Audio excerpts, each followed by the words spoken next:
Released in 2014, Shovel Knight is a 2D action-adventure platformer developed by Yacht Club Games. While it was released recently, Shovel Knight plays, looks, and sounds like a game from the 80s. Shovel Knight was the result of an incredibly successful Kickstarter campaign. Starting on March 15th, 2013, and ending on April 14th, they blasted through their initial goal of $75,000 and raised a whopping $311,500 in just under a month. This success wasn't just luck, it came from sharp and calculated decisions. Before Yacht Club Games even posted their Kickstarter, they already had a working demo and a considerable amount of assets to show off. Yacht Club Games started off their Kickstarter with a reasonable goal of $75,000. They added a plethora of stretch goals and desirable pledge tier rewards. The two most important steps they made were forming a dedicated community and using nostalgia as a strong marketing technique. Yacht Club Games timed their campaign to coincide with PAX East, where they were showing off a demo of their game. At the same time, they sent out demos to various large YouTubers. This was a smashing success.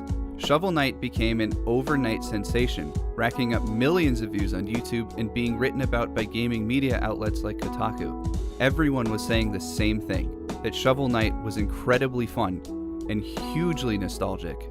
It's no surprise that more and more game companies these days are putting out retro-feeling games. 8-bit games are significantly easier to make than modern games. Sprites and simple animations make turnaround time much faster. This simplicity means developers can create more content quickly. It also allows smaller studios, like Yacht Club Games, to focus on fine-tuning and perfecting gameplay experiences. Retro-style games have another ace up their sleeves: nostalgia. There is a huge community of gamers that love retro experiences. Up to that point, there weren't many 8-bit games being released, and even fewer good ones. After the explosion of advertising and media attention concluding PAX East, Shovel Knight was at the forefront of discussion in these communities. Yacht Club Games extended their hand and opened up their development process. They had constant communication with the community, from answering questions, relaying information and updates, and continually taking feedback into account. For comparison, take a study done by Shala Gabati, a professor at Leeds University Business School. They took a look into the Kickstarter process for Shovel Knight and Clang. Clang's Kickstarter campaign lasted 26 months, had 20 updates, and received about 2,000 comments. Shovel Knight's crowdfunded period lasted only 14 months, had a total of 48 updates, and had over 3,000 comments. One can see just how involved Yacht Club Games is with its community. Shovel Knight didn't just harken on one nostalgic gamer experience. Rather, it was a collective of experiences inspired by a variety of retro games that culminated in a perfect feeling of nostalgia.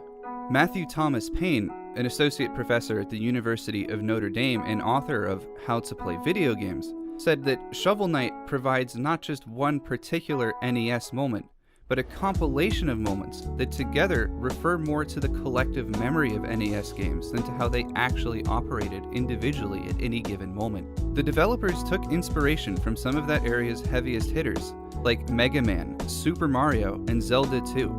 They took the best parts and experiences of those games and adapted and elevated them to a modern gaming feel. David D'Angelo gives a breakdown of some of these things in his Gamasutra post, Breaking the NES for Shovel Knight. He covers technological changes such as display format, sound channels, and memory changes. D'Angelo also gives a breakdown of the artistic changes they made. These include the changes to sprite flickering, the inclusion of parallax backgrounds, breaking the color palette limit, and changes to how camera shake worked. At the end of the main stages of Shovel Knight, you fight the corresponding boss, such as Polar Knight or Propeller Knight. This same mechanic can be seen in Mega Man, where at the end of the level you fight a boss like Cut Man or Bomb Man. The other similarity is the relics in Shovel Knight and the power-ups in Mega Man.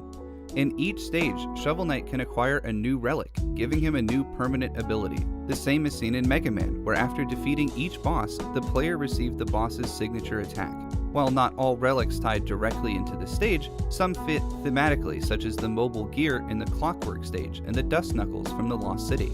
Shovel Knight's overworld map took inspiration from Super Mario Bros. 3. The developers wanted the game to feel bigger, and the levels to feel more connected. An overworld map is the perfect way to do that.